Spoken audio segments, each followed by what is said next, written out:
रत्नावती नदी ना काठले वसेल शे आम्हण चोपडा गाव.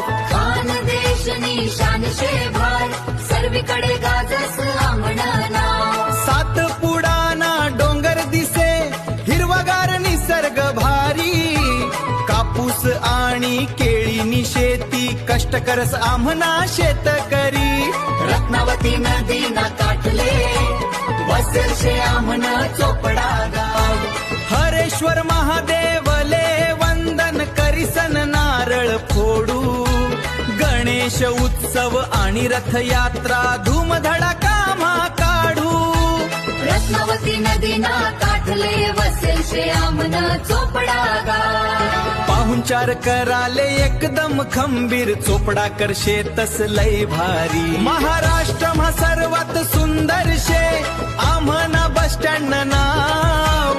रत्नावती नदी ना काठले वसेल शे आम्हण चोपडा गाव. वसेल शे आम्हण